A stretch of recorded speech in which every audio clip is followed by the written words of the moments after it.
In this video, I want to discuss fructose just a little bit. Oh, and yes, it is a ketose sugar. The short answer to this question is yes. No, I'm not making a video just to say yes. Let me talk about the structure here. Let's look at this ketose sugar. Let's just look at a ketose sugar in general, okay? And I'll stick with hexose because that's what the fructose molecule is. And let me do the Fischer projection here. So there's 3 carbons shown. If it's a hexose, there's 3 more. So remember, each of those intersections of lines in the Fischer projection, they're actually carbon sitting there. This isn't quite. This is what any ketohexose sugar would look like. Right, the specific orientation of the hydroxy groups here then is going to dictate fructose, or D-fructose is what I'll draw in a second. But first off, let's just point something out. Ketose. That means ketone. Let's look at the smallest ketone. This is acetone. We saw in the last chapter.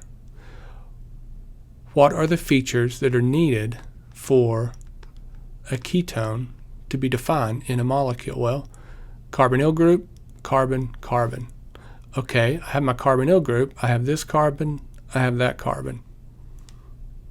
That's a ketone. You don't have to say anything else about it. If you see that pattern, it's a ketone. And notice, yeah, to be a ketose sugar requires basically the CH2OH up top, and then that's why you see 2 CH2OHs in these ketose sugars, or in fructose specifically. Now let me go ahead and draw D-fructose here. Has this particular pattern.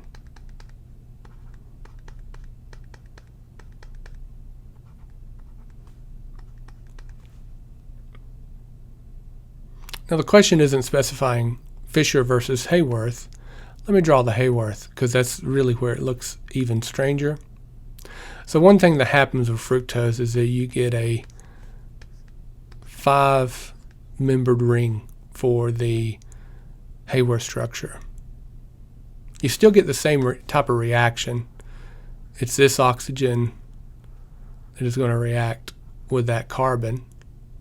If you count them up, 1, 2, 3, 4, 5 atoms. That's where the 5-membered ring comes from. And then this is actually the oxygen. Or I should say, the oxygen in this hydroxy group is the oxygen in the ring structure. Let me focus in on the CH2OHs here. So just like any of our sugar molecules in the Hayworth structure, if you look at the oxygen in the ring structure, just to the left, you have the CH2OH. Like, for example, glucose from a previous question. Oxygen group, right to the left, or directly to the left, CH2OH. You see the same thing in galactose. For numbering, since I have this CH2OH already in place, let me just focus on it for a second. That's the number 6 carbon. Okay, so let's go with that. If we just sort of jump our way across, notice what happens. We run out of numbers. Well, we don't run out of numbers. We run out of carbons. We still got that number 1 carbon to deal with. That's why we have another CH2OH in this guy, so we can get that number 1 carbon in place. Okay?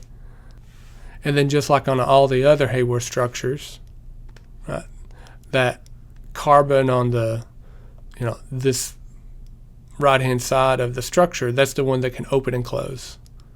Right? That's the one that is going to dictate whether it's a alpha or beta anomer. Since this thing's pointing down, that is actually going to be the alpha D-fructose. And then to get the D-fructose part in, well, it's addressing how the OH groups are on the 3 and the 4 position. One thing we see with Fischer projections going to Hayworth, if we have a hydroxy group on the left-hand side then it's going to be on top in the Haworth structure. And then if we have a hydroxy on the right-hand side, it's going to be on the bottom in the Haworth structure.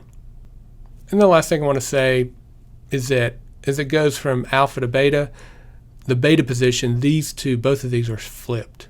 Right? The hydroxy group is pointing up, and then the CH2 group is actually pointing down in the beta D fructose.